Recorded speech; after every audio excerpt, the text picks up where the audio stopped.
What temperature is it right in Australia now?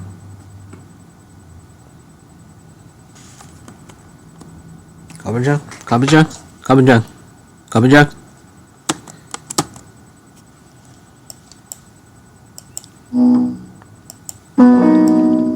Hey, overpopulation. How can I help this afternoon?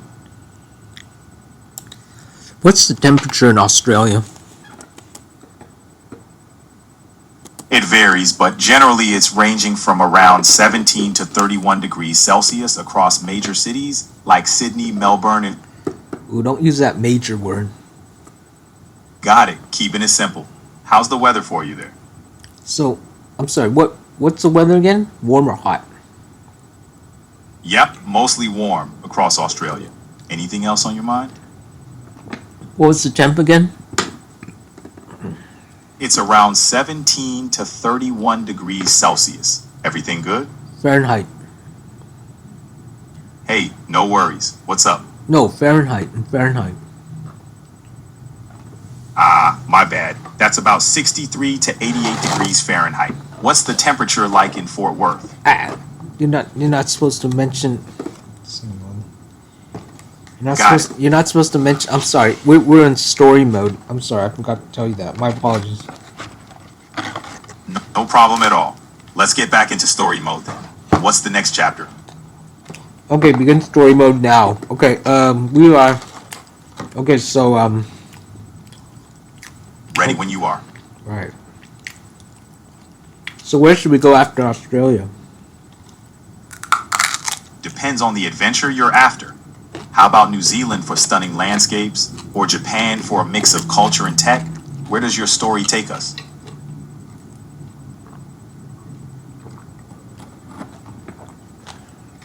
I don't know. I don't know where our adventure goes. We want to keep it. Let's keep it in the South Hemisphere. So, what's a good location for that South Hemisphere? How about Argentina? It's got lively cities, stunning landscapes, and rich culture. Or South Africa for a mix of wildlife and vibrant urban life. What's your call? Did you say Argentina and South America? I mean South Africa? Yeah, Argentina in South America and South Africa. Both in the Southern Hemisphere, lots of adventure options there. Okay, let's try South Africa. Great choice. Cape Town's blend of beaches, mountains, and culture is a stunning starting point. What kind of adventure are you picturing? Load shedding.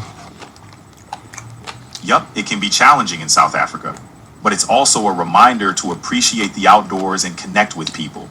Let's craft a story that thrives despite... No, stop. Don't use that story word. Okay, I'm so sorry. We're in story mode now. Yeah, I'm sorry. We're doing the story now. We're in the story now. Got it. We're in story mode. Let's continue our adventure in South Africa.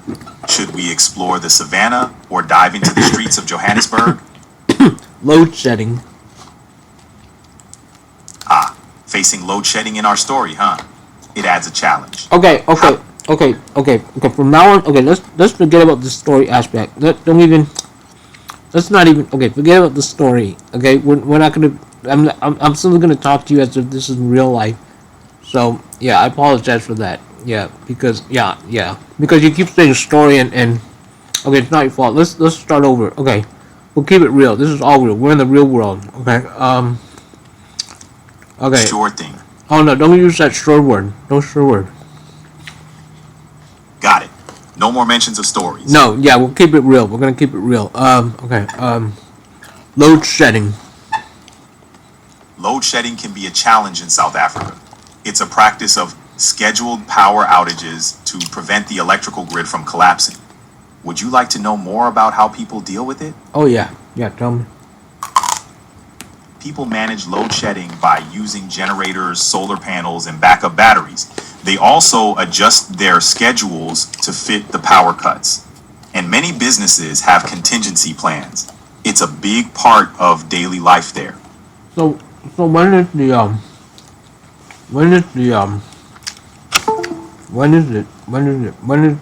the load shedding usually? What time?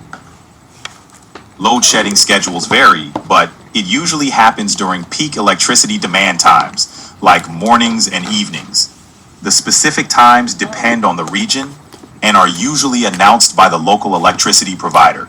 Interested in how it's managed? How long do they ahead of time do they know? Typically, schedules are released a week or a few days in advance. It gives people some time to prepare and adjust their plans. What are the schedules usually? The schedule for load shedding is typically released at least a day in advance. It depends on the electricity provider. They might update it more frequently if needed. So give me an example. Give me an example of a day. Sure, a typical load shedding schedule Wait a minute. Don't use that sure word. Don't use sure. True word. Gotcha. So they might announce a load shedding schedule a day before, including times like 8 to 10 a.m., 2 to 4 p.m., and 6 to 8 p.m. These slots can vary based on demand and region. Could you name those times again, but slower? Sure. No. 8. Hey. Instead of sure, use yes. Yes, I'll do that.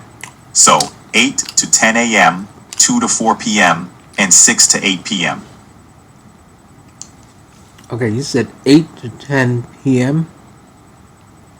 Yes, 8 to 10 a.m., then 2 to 4 p.m., and 6 to 8 p.m. So in 2-hour increments. Yes, usually 2-hour increments, but the exact duration can vary.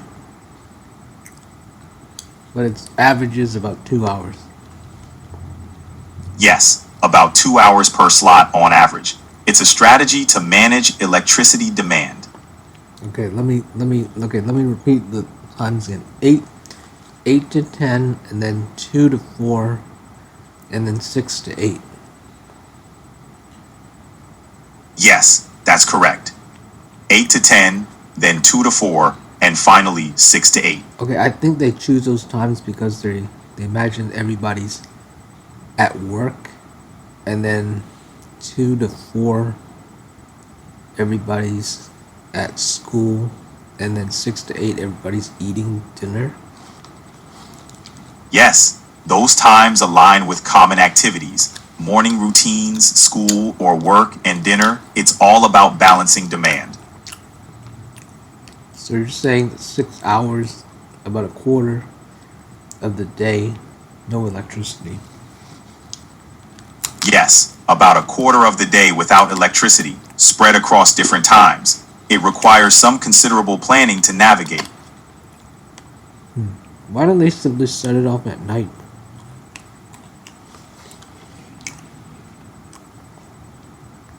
You can simply shut it off at night. Hello? Okay. When they simply shut it off at night? Okay.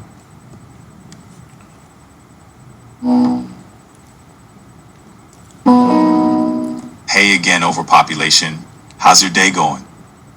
Couldn't they shut it off at night?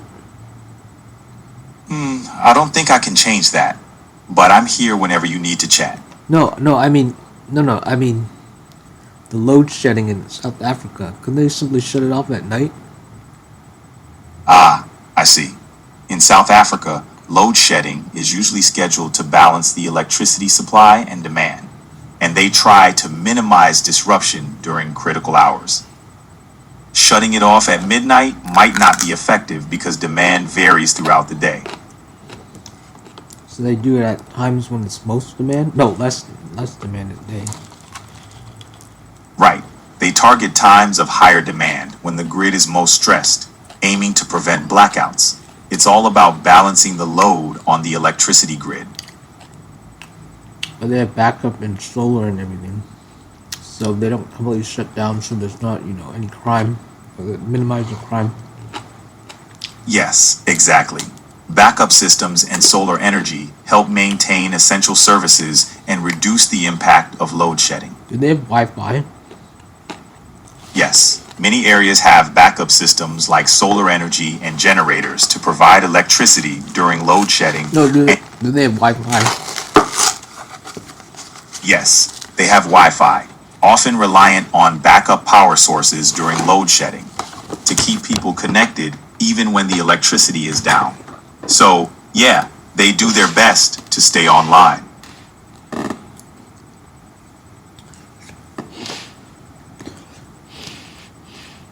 Which continent has the least amount of technology?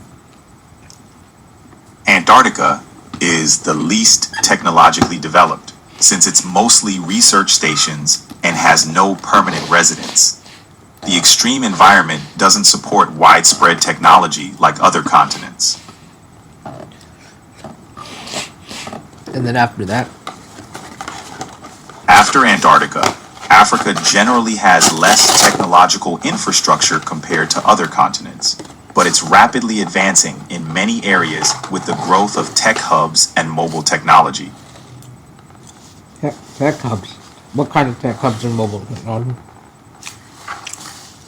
In Africa, tech hubs are often focused on innovative solutions like mobile banking, e-commerce, health tech, and education. Mobile technology is huge, with mobile payments and services being widely used due to the high penetration of smartphones. Okay, next continent. That would be Oceania, where technology is more developed than Africa, but less so than regions like North America or Europe. Australia and New Zealand have significant tech infrastructure, while the Pacific Islands are more varied in their development. Okay, so you're saying in Oceania, New Zealand and Australia are the most advanced? Yeah, they're the most technologically developed in Oceania. They've got strong infrastructure and vibrant tech scenes. Is Indonesia in Oceania and Palau and Guam and Philippines? Indonesia is mainly in Southeast Asia, but part of it is in Oceania, like Papua. Cook Islands belong to Polynesia, a part of Oceania. And yes, the Philippines is in Southeast Asia. Wait, Papa what? Yes, Papua. It's the Indonesian part of the island of New Guinea, which is geographically considered part of Oceania. So it's called Papua. And so there's Papua New Guinea and then there's also Papua. Exactly, you've got it. The island of New Guinea is split, with Papua belonging to Indonesia and Papua New Guinea being an independent country. Got it. How about Palau? Palau, I know where Palau is in southeast. Okay. That's Okay, correct. and then after Oceania, yeah. After Oceania, South America is next, with varying levels of technological development. Countries like Brazil and Chile are more advanced, while others have less infrastructure. And then after that, Then it's Europe, Asia, and North America, all highly developed with extensive technological infrastructure. that's about right. You're welcome. What about Middle East? Yeah, Middle East. The Middle East has a mix of technological development.